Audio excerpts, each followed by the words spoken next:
saudara yang dikasihi Tuhan,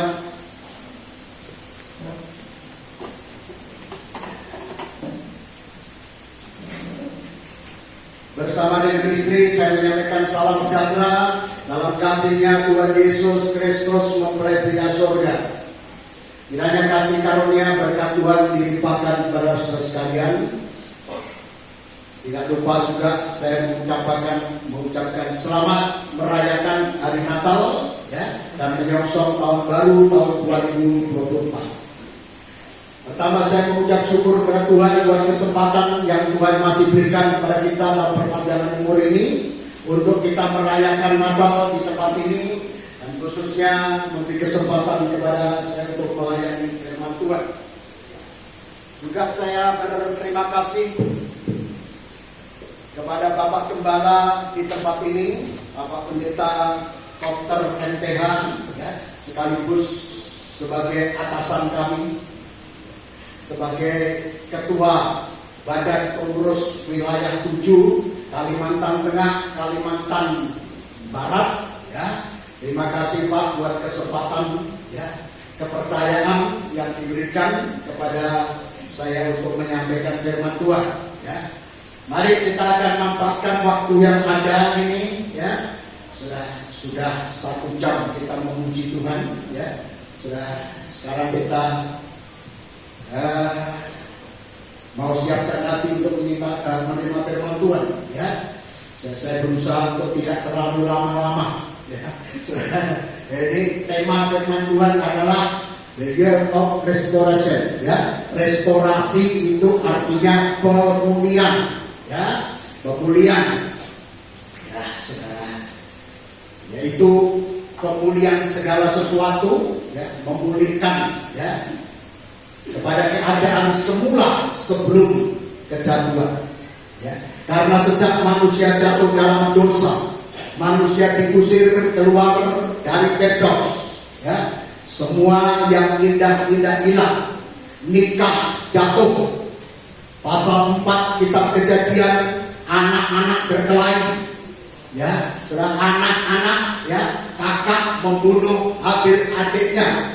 Ada kebencian di dalam rumah tangga, saudara, dan dosa itu terus memuncak.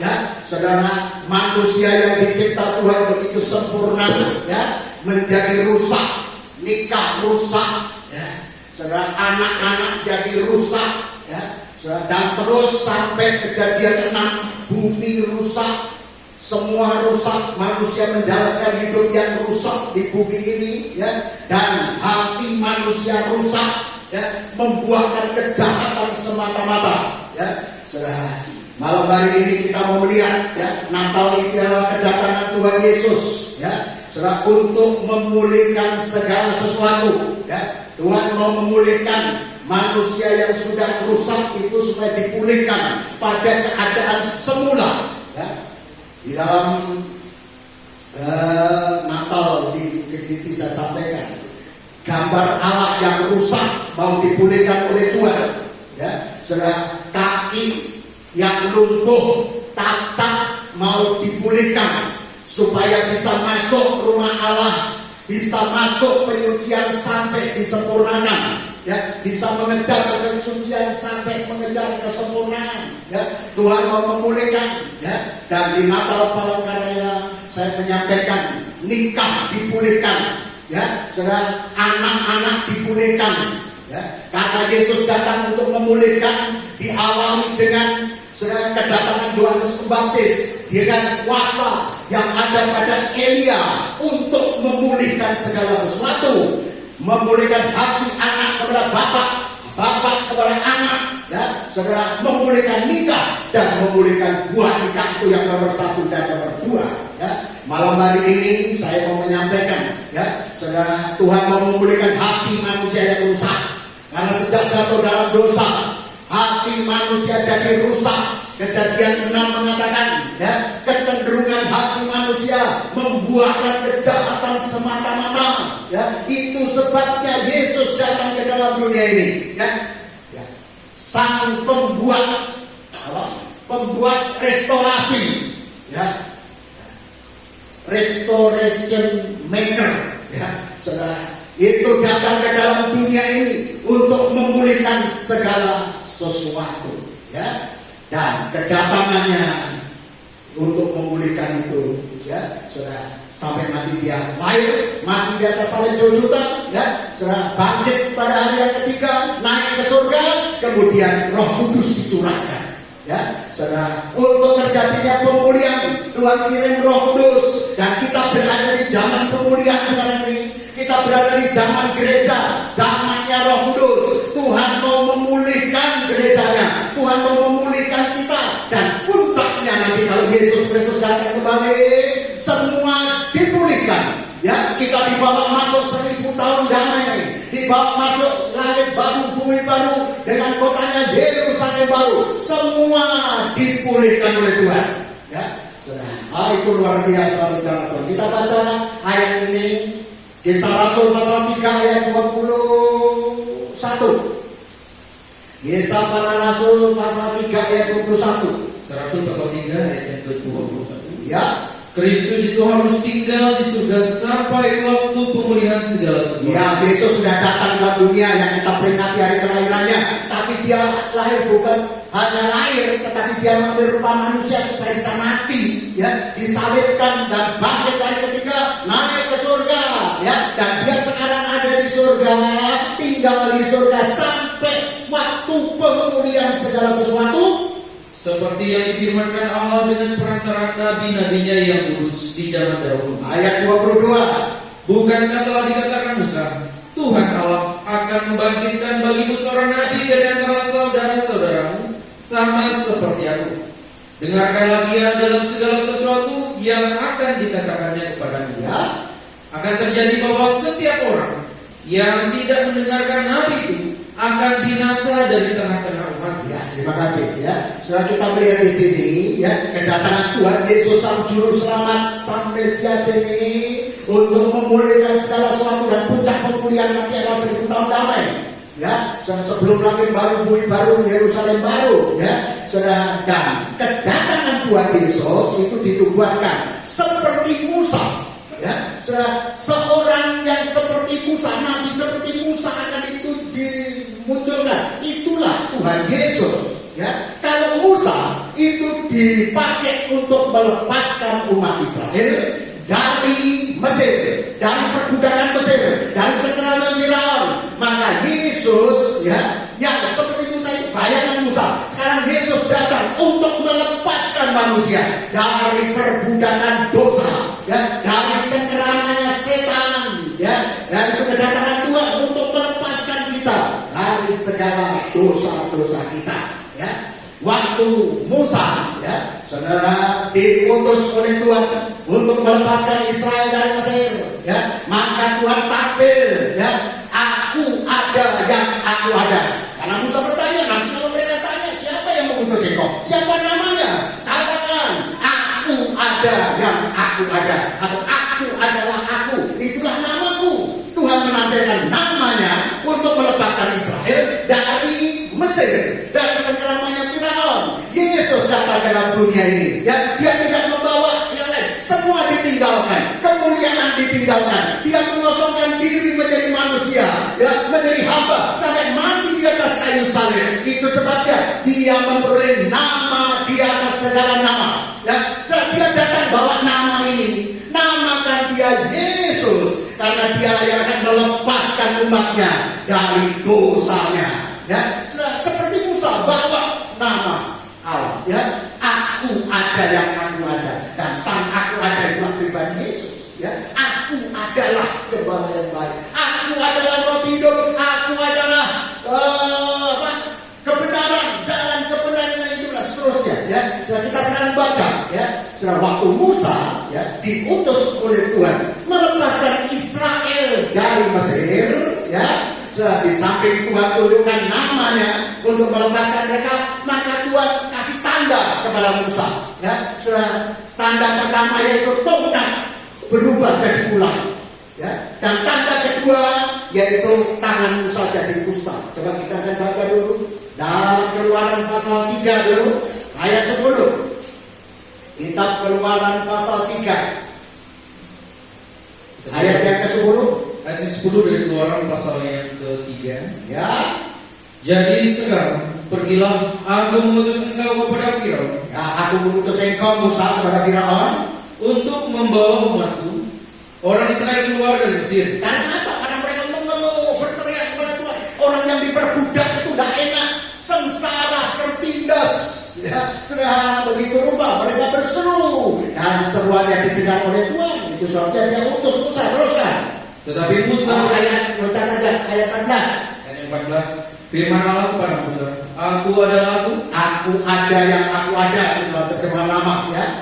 lagi firmannya, beginilah kau katakan kepada orang Israel itu, akulah aku, telah mengutus aku. Ya, dia nampilkan namanya untuk melepaskan Israel dari Mesir.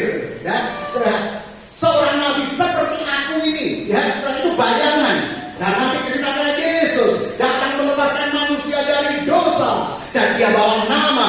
Itu sebabnya namakan dia Yesus, karena dia yang akan melepaskan umatnya dari perbudakan dosa. Ya, lebih besar lagi, bukan hanya Mesir, ya, tapi melepaskan kita dari perbudakan dosa.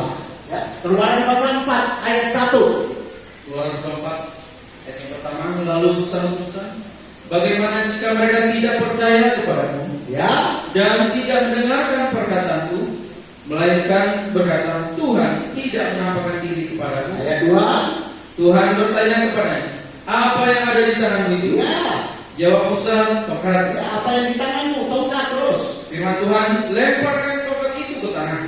Ketika Musa melemparkannya ke tanah, tongkat itu menjadi ular, sehingga Musa lari meninggalkannya. Ayat 4. Tetapi firman Tuhan kepada Musa, ulurkanlah tanganmu dan peganglah ekornya. Ya, Lalu Musa mengulurkan tangannya, menangkapnya, dan ular itu menjadi tongkat di tangannya. ya, ini mujizat tanda pertama, tongkat jadi ular. Ya, ya, saudara, Tuhan tunjukkan tongkat kuasa. Ya, tongkat itu artinya kuasa. Ya, kuasa Tuhan itu lebih daripada kuasa yang lain. Itu sebabnya nanti di Mesir, ya, tongkatnya Harun, Musa ini memakan semua tongkatnya ahli sihir yang niru dijadikan ular juga. Ya, artinya kuasa Tuhan itu lebih dari kuasa yang ada di dalam dunia ini. Ya, sudah di sini saya mau simpulkan saja. Ya, Tuhan punya kuasa memulihkan. Ya, sudah ular itu kembali menjadi tongkat. Ya, ular itu gambar dosa. Ya, manusia sudah berdosa, tapi Tuhan sanggup punya kuasa untuk memulihkan orang berdosa kembali seperti semula. Itulah kekuatan yang daripada Tuhan. Ya, untuk memulihkan, ya, orang yang berdosa. Ya, kalau orang-orang mau dibaptis, ya, oleh Yohanes Baptis, ya, Yohanes berkata, hei, kamu keturunan ular beludak. Ya, kita ini manusia yang berdosa, ya, seperti Farisi yang ditegur itu adalah keturunan ular. Bapakmu adalah iblis, kata Tuhan. Ya, iblislah yang menjadi bapakmu, dalam Yohanes pasal 8. Ya, tetapi, ya, saudara, Tuhan bisa merubah serusak apapun kehidupan kita. Ya, jalannya itu apa? Bertobatlah, hasilkan ya buah sesuai pertobatan. Ya, baru dibaptis. Ya, ini jalan untuk melarikan diri dari murka Allah, yaitu lewat bertobat dan dibaptis. Ya, saudara, Yesus datang ke dalam dunia ini, dia sanggup memulihkan manusia yang berdosa untuk dipulihkan kembali. Itu sebabnya dia rela seperti ular tembaga yang ditinggikan, supaya setiap orang yang percaya kepadanya tidak binasa, tetapi memperoleh hidup yang kekal. Ya, setelah itu tongkat. Saya lanjut saja, ya, saudara, kepada yang kedua, yaitu pasal 4 ayat 6 dan 7. Ya, Keluaran pasal 4 ayat yang ke-6, firman Tuhan kepadanya, ya, masukkanlah tanganmu ke dalam bajumu. ya, ini tanda kedua, masukkan tanganmu ke dalam bajumu. Lalu Musa memasukkan tangannya ke dalam bajunya. Ya, Setelah menariknya keluar, tangannya kena penyakit kulit, Ya. putih seperti salju. ya, kusta putih seperti salju. Terus, Sesudah itu ia berfirman, masukkanlah tanganmu kembali ke dalam bajumu. Lalu Musa memasukkan tangannya kembali ke dalam bajunya. Setelah ia menariknya keluar, tangannya itu pulih seperti bagian badan yang lain. tangannya itu pulih, terjadi pemulihan ini, ya, pulih seperti semula. Ya, saudara, ini yang kedua, yaitu tangan Musa dimasukkan dada. Ini dalam hati. Ini tepatnya hati, ya. Saudara, kalau kita mau periksa hati kita, tangan dimasukkan itu periksalah hatimu malam hari ini. Maka yang terjadi, saudara, di dalam hati itu penuh kusta, ya. Dalam hati manusia yang sudah jatuh dalam dosa, Kejadian pasal 6 mengatakan kecenderungan hati manusia membuatkan kejahatan semata-mata. Dan ada yang baik, ya. Hati manusia penuh dengan kejahatan dan kenajisan. Kalau diperiksa, itulah kusta. Karena kusta itu gambar kenajisan, ya. Kusta itu adalah gambar dosa. Ada ayat-ayatnya tentu. Dalam Imamat pasal 13 ayat 44-45, orang yang sakit kusta itu harus dikucilkan, dibuang keluar perkemahan, harus berteriak najis, najis, najis. Jadi kusta ini gambar dosa. Kusta ini gambar kenajisan, ya. Sekali lagi bayangkan, ya. Sekarang arti rohaninya itu dosa, kenajisan, ya. Saya tidak bicara yang jasmani sekarang, ya. Dan kalau dimasukkan, hati manusia itu penuh dengan kusta, penuh dengan kenajisan, penuh dengan kejahatan. Tuhan sanggup memulihkan hati manusia yang faktanya penuh kenajisan kusta ini untuk dipulihkan menjadi baru, menjadi baik. Kita mau melihat hati manusia di dalam Markus pasal 7 itu dikatakan hati manusia itu ada hal-hal yang jahat ini. Sebab dari dalam hati manusia, kalau saudara periksa itu ada apa? Percabulan yang pertama, dua pencurian, yang ketiga pembunuhan, yang keempat perzinahan, yang kelima keserakahan, yang keenam kejahatan, yang ketujuh kelicikan, yang kedelapan hawa nafsu, 9 iri hati, 10 hujat, 11 sombong kesombongan, 12 kebebalan. Semua jahat itu timbul dari dalam, menajiskan orang. Itu yang ada dalam hati manusia. Kalau diperiksa malam hari, kalau kita periksa, tidak usah periksa lain, tidak usah rokok hatinya orang lain. Suami tidak usah rokok istri tidak usah periksa dalam suami. Tapi mari tangan kita mau periksa hati kita masing-masing, ya. Ada perkara-perkara yang jahat dan najis ini, ya.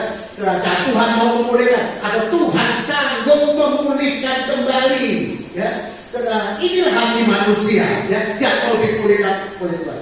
Sejak jatuh dalam dosa, rusak. Tapi saya fokus saja malam hari ini, hati yang rusak, ya, mau dipulihkan oleh Tuhan.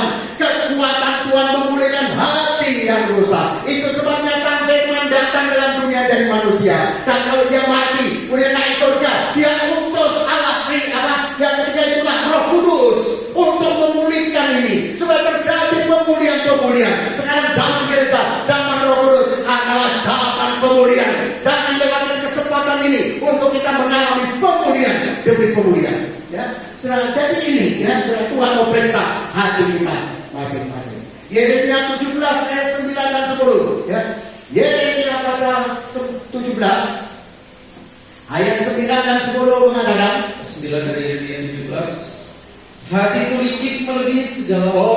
Kelicikan tadi ada dalam hati, ya. Hati manusia itu licik, seperti ular licik, karena racun ular sudah ditularkan, ya. Manusia menjadi licik, hatinya licik terus dan tak terpulihkan. Iya, lebih dari sesuatu terus, kan? Siapa yang dapat mengetahui? Iya, hatinya membantu. Siapa dapat mengetahuinya? 10. Akulah Tuhan yang menyelidiki hati. Tuhan menyelidiki hati kita malam hari ini dan menguji batin, ya, untuk membalas setiap orang setimpal dengan tingkah lakunya. Ya, inilah hati manusia yang licik, jahat, najis. Ini yang mau dipulihkan oleh Tuhan, ya.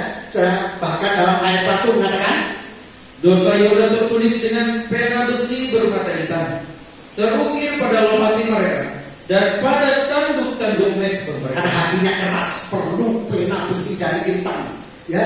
Hati yang membantu tadi, ya. Hati manusia yang licik, hati yang keras itu. Tapi Tuhan mau memulihkan. Coba loncat saja ayat yang ke-14, ya. Sembuhkanlah aku ya Tuhan. Sembuhkan, pulihkan aku ya Tuhan. Maka aku sembuh. selamatkanlah aku, maka aku akan selamat, sebab Engkaulah puji. Nah ini Tuhan, sembuhkan aku. Oh Tuhan, pulihkan hatiku. Hati yang keras, hati yang leceh, hati yang penuh kejahatan. Ada 12 hal ini. Sucikan dari itu dan diganti 12 roti yang ada di meja roti sajian. Yang itu yang tertumpuk di hatiku, bukan lagi kejahatan kenajisan, tetapi biar firman-Mu yang mengisi hatiku. Ya, saudara, terjadi pemulihan itu yang menjadi maunya Tuhan. Tuhan mau rubah hati yang keras, hati yang leceh, hati yang jahat, hati yang najis. Ya, karena sejak manusia jatuh dalam dosa, semua rusak, termasuk hati manusia rusak. Dan Tuhan sanggup memulihkan. Kuasa Roh Kudus ada di tengah-tengah kita untuk memulihkan hati-hati kita. Yesaya pasal 36 mengatakan ayat 25 dan 26. Yesaya pasal 36. Ya, Yesaya 36 ayat 25 ya. Yesaya 36 ayat yang ke-25. Aku akan mencurahkan ke atasmu air jernih. Iya, aku akan mencurahkan air jernih, ya. Sehingga kamu menjadi tahir. Iya, mentahirkan, menyucikan kamu terus. Aku akan mentahirkan kamu dari segala Oh, kenajisan segala kenajisan terus. dan berhala. Yes. Aku akan memberikan kepadamu hati yang baru. Oh, Tuhan mau ganti hati yang baru. Tuhan pulihkan hati yang jahat tadi menjadi hati yang baru. Dan roh yang baru dalam batinmu. Terus, Aku akan menyingkirkan dari tubuhmu hati yang membaru. hati yang keras yang tertulis dosa tadi, ya. Dan memberikan kepadamu hati yang baru. Hati daging, hati yang taat kepada firman. Ya, teruskan. Rohku akan kutaruh dalam batinmu. Ya. Dan aku akan membuat kamu hidup menurut segala Tuhan ketetapan. mau berikan Roh Kudusnya ini terus. Dan tetap berpegang pada peraturanku serta melakukannya. Ya, dan seterusnya itu akan jadi umatku. Aku akan menjadi Allahmu. Ya, puncaknya nanti di kota Yerusalem baru. Ya, setelah kita menjadi umatnya, Dia menjadi Allah kita kalau terjadi pemulihan secara total itu. Ya, sudah loncat ayat yang ke-33. Ke-33. Beginilah firman Tuhan Allah. Pada hari aku pada hari aku menanggalkan kamu dari segala kesalahan. Ya, Aku akan membuat kota-kota dihuni lagi. ya. Dan reruntuhan dibangun kembali. Akhirnya terjadi pemulihan. Yang rusak, ya, sudah yang tertanam termasuk dipulihkan oleh Tuhan terus kan. Tanah yang sudah lama terlantar akan dikerjakan kembali. Terjadi pemulihan terus. Supaya tidak ada lagi terlantar di hadapan semua orang yang melintas. Ya, terus. Mereka akan berkata, tanah yang sudah lama terlantar ini Ya. menjadi seperti taman Eden. Dirubah kembali seperti Taman Eden, ya. Dan kota-kota yang sudah runtuh, sunyi sepi dan hancur, sekarang dihuni dan Ya, itu kalau terjadi pemulihan. Aku akan curahkan air ke atas tanah. Ya, kalau hujan diturunkan, ya, maka terjadi pemulihan. Ya, itulah hujan Roh Kudus yang dinubuatkan Yoel. Ya, saudara, aku akan mencurahkan hujan awal, hujan akhir. Aku akan memulihkan keadaanmu. Kalau Roh Kudus hujan awal, hujan akhir dicurahkan, maka terjadi pemulihan. Kita bicara soal restorasi, pemulihan. Kenapa terjadi pemulihan? Karena Roh Kudus. Tanpa Roh Kudus, gereja tidak akan mengalami pemulihan. Puji syukur kita berada di zaman gereja ini. Roh Kudus bekerja untuk apa? Memulihkan. Tuhan kirim hujan awal, hujan akhir. Untuk apa? Terjadi pemulihan. Supaya kehidupan kita dipulihkan. Ya, gandum yang tidak ada mulai ada lagi. Ya, anggur yang tidak ada mulai ada lagi. Minyak yang tidak ada mulai ada lagi. Itu kalau terjadi pemulihan. Ya, Yoel pasal 2 kita baca. Ya. Kitab Nabi Yoel pasal 2 ayat 23. Ayat yang ke-23. Ya. Kitab Yoel pasal yang kedua. Hai Bani Sion, Ya. bersorak-sorai dan bersukacitalah karena Tuhan Allahmu. Ya. Sebab telah diberikannya kepadamu hujan pada awal musim dengan adilnya. Ya. dan diturunkannya bagimu hujan pada awal dan hujan pada akhir Ini musim. hujan awal, hujan akhir. Kenapanya adalah Roh Kudus. Waktu di Lautan Yerusalem, ya, hujan awal dicurahkan, Roh Kudus dicurahkan. Ini ayat disitir, ya. Saudara, itu, ya, aku akan mencurahkan Rohku, itu ayat 28. Ya, ini ayat disitir, ya, digenapi lewat turunnya Roh Kudus. Hujan awal dan kita menanti hujan akhir. Hujan awal itu menumbuhkan benih, hujan akhir itu menyempurnakan, ya, tumbuhan-tumbuhan itu menjadi sempurna, ya. Ayat yang ke-25.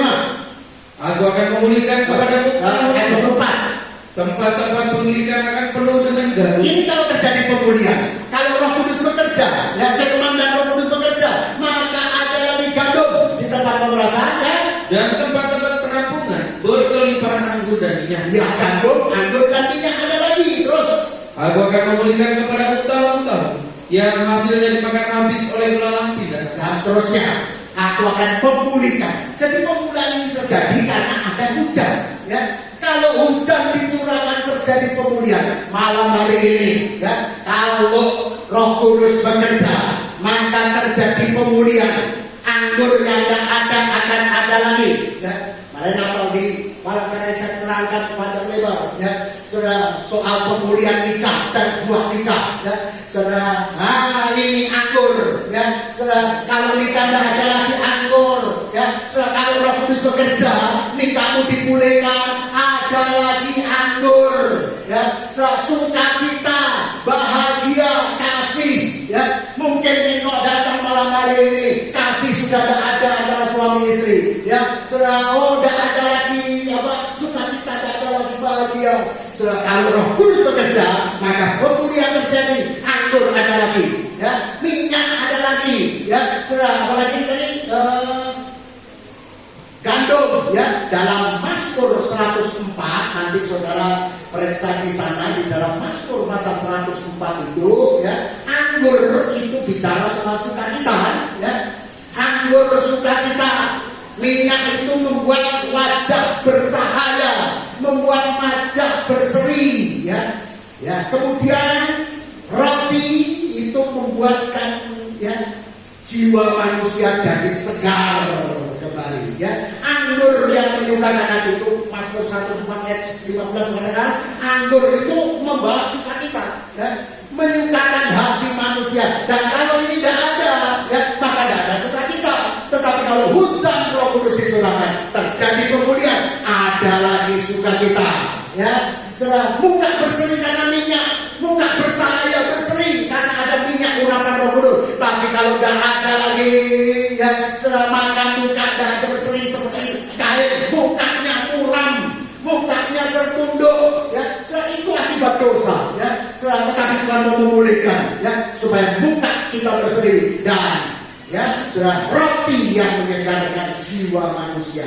Roti dalam bahasa aslinya itu lechem, ya. Itu sebabnya Yesus datang sebagai roti itu untuk menyegarkan jiwa-jiwa manusia yang lapar dan supaya dipuaskan, ya, saudara. Ini tiga hal ini terjadi pemulihan, ya, maka semua akan dipulihkan, ya.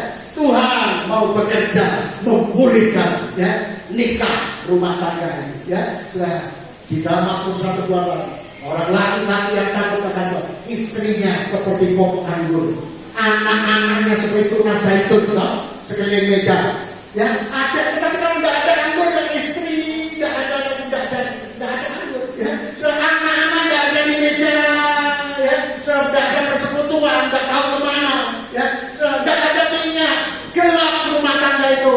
Kalau ada problem nikah, ada problem anak, ya, saudara. Oh, itu kegelapan. Tetapi Roh Kudus bekerja untuk memulihkan, baik itu nikah, baik itu keluarga, rumah tangga, anak-anak. Malam hari ini kalau Roh Kudus bekerja, maka terjadi pemulihan, ya, saudara. Ada sukacita, ya, saudara. Ada wajah berseri dan jiwa-jiwa disegarkan, dikuatkan oleh Tuhan, ya, saudara. Tuhan Yesus datang ke dalam dunia ini, ya, saudara. Untuk apa? Untuk memulihkan segala sesuatu, supaya yang najis, supaya yang cacat rohani, ya, oh, disucikan, ya, sampai tidak bercacat celah saat dia datang kembali pada kali yang kedua nanti. Ya, Tuhan mau pulihkan keadaan manusia, khususnya hati manusia ini mau dipulihkan. Ya, saudara. Dan yang kedua, ya, saudara, itu adalah perbuatan manusia. Istilah dipulihkan itu, ya, saudara, saya temukan juga di Matius pasal 12. Mari kita baca Matius pasal 12. Dalam bahasa aslinya sama, ya. Matius pasal 12 ini terkena pintu kemah, itu bicara Roh Kudus. Jadi Roh Kudus itu adalah, ya, membuat damai sejahtera, ya. Sabat itu Roh Kudus, ya, membawa damai sejahtera. Tetapi dalam Matius pasal 12, ya, sudah saya ceritakan saja, ya.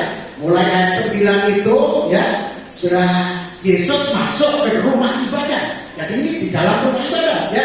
Sudah ada seorang yang mati tangan kanannya, sudah. Tidak disebut kanannya, tapi dijulukan yang mati itu tangan kanannya, ya. Tangan kanannya mati, ya. Sudah, tetapi kemudian, ya, Tuhan menyembuhkan tangan yang mati ini menjadi sembuh, ya. Sudah, menjadi baik, ya. Ayat 13, sudah katakan, ya. Injil Matius pasal 12 Ayat 13. ayat yang ke-13. Lalu kata Yesus kepada orang itu, ya, ulurkanlah tangan. Ulurkan tanganmu yang mati ini, ya, tidak bisa bergerak, ya. Orang itu pun mengulurkannya, maka pulihlah tangannya. Nah, ini sama dengan Kisah Rasul 3 ayat 21 tadi, ya, pemulihan, pulihlah, ya. Yang dipulihkan adalah tangan, ya. Tangan ini dipulihkan menjadi sehat seperti sedia kala. Sekarang Tuhan mau menyehatkan yang cacat, mau memulihkan yang cacat, tubuh yang cacat mau dipulihkan supaya, ya, sudah saat dia datang, dia mendapati tubuh Kristus itu sempurna, tidak cacat celah, ya, sudah menjadi mempelai wanita Tuhan secara rohani sekarang, ya. Sudah, tangan yang cacat ini menjadi pulih, dipulihkan kembali, ya, sudah dipulihkan. Tuhan mau memulihkan tangan. Kalau tangan cacat, ya, maka dia tidak bisa angkat tangan, ya, sudah menyembah Tuhan, ya. Hendaklah laki-laki mengangkat dua tangan untuk menyembah kepada Tuhan, berdoa kepada Tuhan tanpa marah, tanpa perselisihan. Tapi bagaimana bisa menyembah Tuhan malam hari ini? Orang Majus datang kepada Yesus untuk menyembah dia. Semua mengarah kepada pribadi Yesus untuk menyembah dia, sembah puji dia, ya. Tapi bagaimana mau menyembah kalau cacat? Justru ada di dalam rumah ibadah, ya, tidak bisa menyembah Tuhan karena rumah ibadah itu rumah doa, tempat berdoa, tempat menyembah kepada Tuhan. Tetapi faktanya tidak ada doa, tidak bisa menyembah kepada Tuhan. Kenapa? Ada yang tidak beres, ya. Perlu terjadi pemulihan, dan Tuhan mau memulihkan tangan yang cacat ini. 1 Timotius 2 ayat 8 dulu, ya. 1 Timotius 2 ayat 8. 1 Timotius pasal yang kedua Ayat 8. ayat yang ke-8. Karena itu aku ingin supaya di mana laki-laki berdoa, Ya. dengan mengadah tangan yang suci, tanpa marah dan tanpa perselisihan. Ya, mengangkat tangan yang suci, tanpa marah, tanpa perselisihan. Ya, mengangkat tangan berdoa dengan mengangkat dua tangan menyembah kepada Tuhan. Bagaimana bisa berdoa? Bagaimana bisa menyembah Tuhan? Baru saja suami keras terhadap istrinya, ya, tangannya mau diangkat. Loh, tangan itu baru kamu pakai untuk ngapain istri itu tadi, ya. Bagaimana bisa diangkat menyembah, ya? Sudah, kalau suami itu kasar terhadap istri, ada kekerasan dalam rumah tangga, ya, tidak bisa menyembah, ya. Seorang lain itu mungkin lihat itu angkat tangan, tetapi hatiku, ya, sudah dituduh, tertuduh, ya, sudah tidak bisa dengan hati yang beres untuk menyembah Tuhan, ya, tanpa marah, itu yang benar, ya, tanpa perselisihan. Nah, Tuhan mau menyucikan, ya, hati kita disucikan, tangan perbuatan kita disucikan. Orang yang mati tangannya ini digambarkan seperti, ya, domba yang jatuh ke dalam lubang. Tapi Yesus berkata kepada mereka itu ayat 9, jika seorang dari antara kamu mempunyai seekor domba dan domba itu terjatuh ke dalam lubang pada hari Sabat, tidakkah ia akan menangkapnya dan mengeluarkannya? Ya, saudara. Jadi orang yang mati kanan ini, ya, yang tidak bisa menyembah Tuhan, yang ada di rumah ibadah, itu bagaikan domba yang berada di lubang yang dalam. Tidak bisa nolong diri sendiri, perlu uluran tangan Tuhan untuk mengangkat domba. Itu sebabnya Tuhan Yesus datang ke dunia ini sebagai gembala yang baik, mencari domba-domba yang hilang, mencari domba-domba yang terjebak di dalam lubang ini. Ya. Dan di dalam Amsal mengatakan wanita jalan itu seperti sumur yang dalam. Ya. Perempuan asing itu seperti lubang itu. Ya. Jadi berada di lubang itu terjebak oleh perempuan jalan, itulah batin, itulah gereja palsu. Banyak anak Tuhan, saya tidak bicara di luar, di dalam. Ya, banyak orang beribadah dan bisa menyembah Tuhan dengan apa? Karena pengajaran palsu dari wanita jalan terjebak di dalam, ya, kubangan wanita Babel ini. Ya, perlu ada yang menolong. Ya, itu sebabnya Yesus datang, terulur tangannya untuk mengangkat kehidupan yang demikian ini, supaya disehatkan, supaya disembuhkan oleh Tuhan, supaya kembali digembalakan dengan baik. Itu yang menjadi maunya Tuhan. Ya, saudara, supaya mengalami sabat, bagaimana damai, bagaimana sabat. Ya, saudara, kalau ya, saudara tidak bisa menyembah, kalau terjebak di dalam sumur yang dalam. Kalau domba itu terjebak sumur, itu kehidupan yang tidak ada harapan. Tidak ada harapan. Kalau tidak ada menolong, tidak ada harapan. Tinggal tunggu saja mati. Ya. Terjebak sumur yang dalam. Tidak bisa. Ya. Perlu ada yang menolong. Ya. Itu kehidupan yang tidak ada harapan. Itu sebabnya kalau sudah baca Matius 12 selanjutnya, ya, Yesus datang memberi harapan bagi yang tidak ada harapan. Bagikan buruh yang patah terkulai, tidak diputuskan. Bagikan sumbu yang tinggal asapnya tidak dipadamkan. Itulah kehidupan yang putus asa. Yesus datang ke dalam dunia memberi pengharapan bagi yang tidak ada harapan, termasuk seperti domba yang terjebak di sumur ini. Malam hari ini Tuhan mengulurkan tangannya, mau menolong kita, mengangkat kita.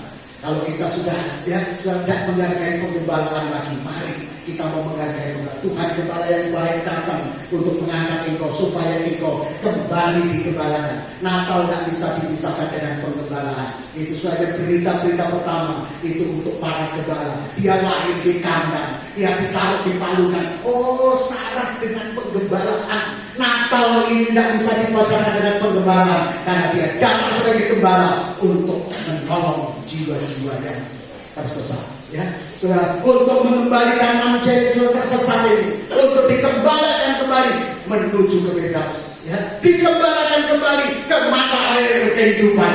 Ya, itu yang kedatangan Tuhan Yesus Kristus. Ya, supaya memulihkan keadaan kita manusia yang sudah diusir keluar dari Firdaus untuk dibawa kembali ke Firdaus.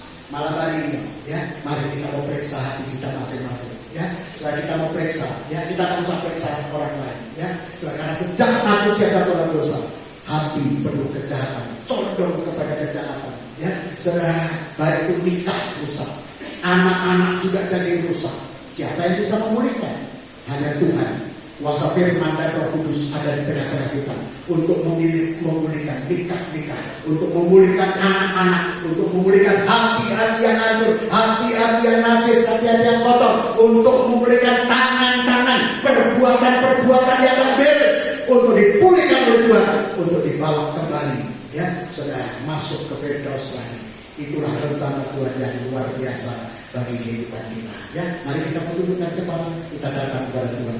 Haleluya. Kita menaikkan satu pujian.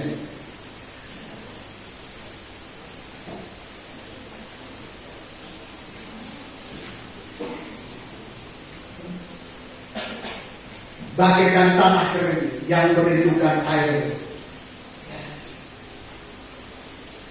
Haleluya. Sebelum kita menaikkan pujian ini, saudara perhatikan baik-baik. Domba yang jatuh dalam lubang, itulah wanita jalan gereja palsu. Babel, ya, saudara, wanita asing dengan ajaran asingnya, ya. Sekarang marak ajaran-ajaran sesat, ajaran asing di mana-mana, ya, saudara. Banyak gereja yang tersesat mengikuti ajaran-ajaran yang tak beres, ya. Masuk lubang ini dalam bahasa aslinya itu batunos, dan batunos itu saya temukan ada 3 ayat yang pakai kata batunos atau lubang yang dalam, yaitu di Matius 12 itu domba itu masuk lubang, tetapi juga itu kata dipakai oleh orang buta yang nuntut orang buta, maka dibawa masuk ke lubang batunos itu. Ya. Pengajaran palsu, ya. Gereja palsu dengan ajaran palsu itu akan menuntut engkau, ya, saudara, masuk ke dalam lubang batunos ini. Setelah itu sebabnya malam hari ini Tuhan datang untuk mengangkat engkau kembali kepada pengembangan yang benar. Kalau ada yang sudah tinggalkan pengembangan, ayo malam ini balik. Natal ini balik kembali kepada pengembangan. Yesus kembali yang baik mencari engkau, ya, domba-domba yang tersesat, sehingga masuk ke lubang latihan tanah.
restaurasi.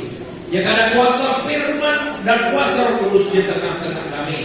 Maka apapun yang menjadi masalah, persoalan, pergumulan di dalam kehidupan kami, nikah, rumah tangga, semua dipulihkan dan tidak ada yang mustahil bagi Tuhan. Kau sudah lahir di dunia, kau sudah mati, kau bangkit, kau naik ke surga, dan kau akan datang yang kedua kali. Dan saat itulah Roh Kudus diutus untuk memulihkan kehidupan kami. Dan malam hari ini biar setiap hati kami, setiap kehidupan kami mengalami kuasa Tuhan lewat firman dan Roh Kudus yang sudah mengerjakan kehidupan kami. Pulang dari tempat ini, selesai ibadah ini, hidup kami dipulihkan oleh Tuhan. Kami merasakan sukacita dan damai sejahtera yang daripada Tuhan. Materaikan firman-Mu di dalam hati kami. Kuasa Roh Kudus terus mengingatkan kami, untuk kami senantiasa hidup di dalam kebenaran firman-Mu. Apapun yang sudah menyampaikan firman Tuhan, Tuhan terus memakai di dalam pelayanan dimanapun Tuhan percayakan dia melayani. Kami mengucap syukur dan kami sudah terima firman-Mu di dalam nama Tuhan Yesus Kristus. Haleluya. Amin.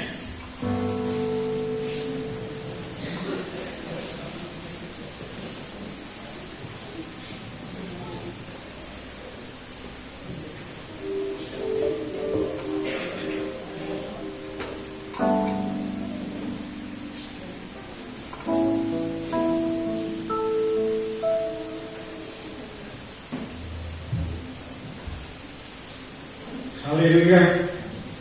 Ada sukacita saudaraku. Ada berkat firman Tuhan yang kita pada malam hari ini. Amin. Firman yang membuat pemulihan, menyambut, menyongsong kedatangan Tuhan yang kedua kali. Saudaraku yang dikasih Tuhan, sebelum tiba waktu kita berbuat perjalanan ini. Hari ini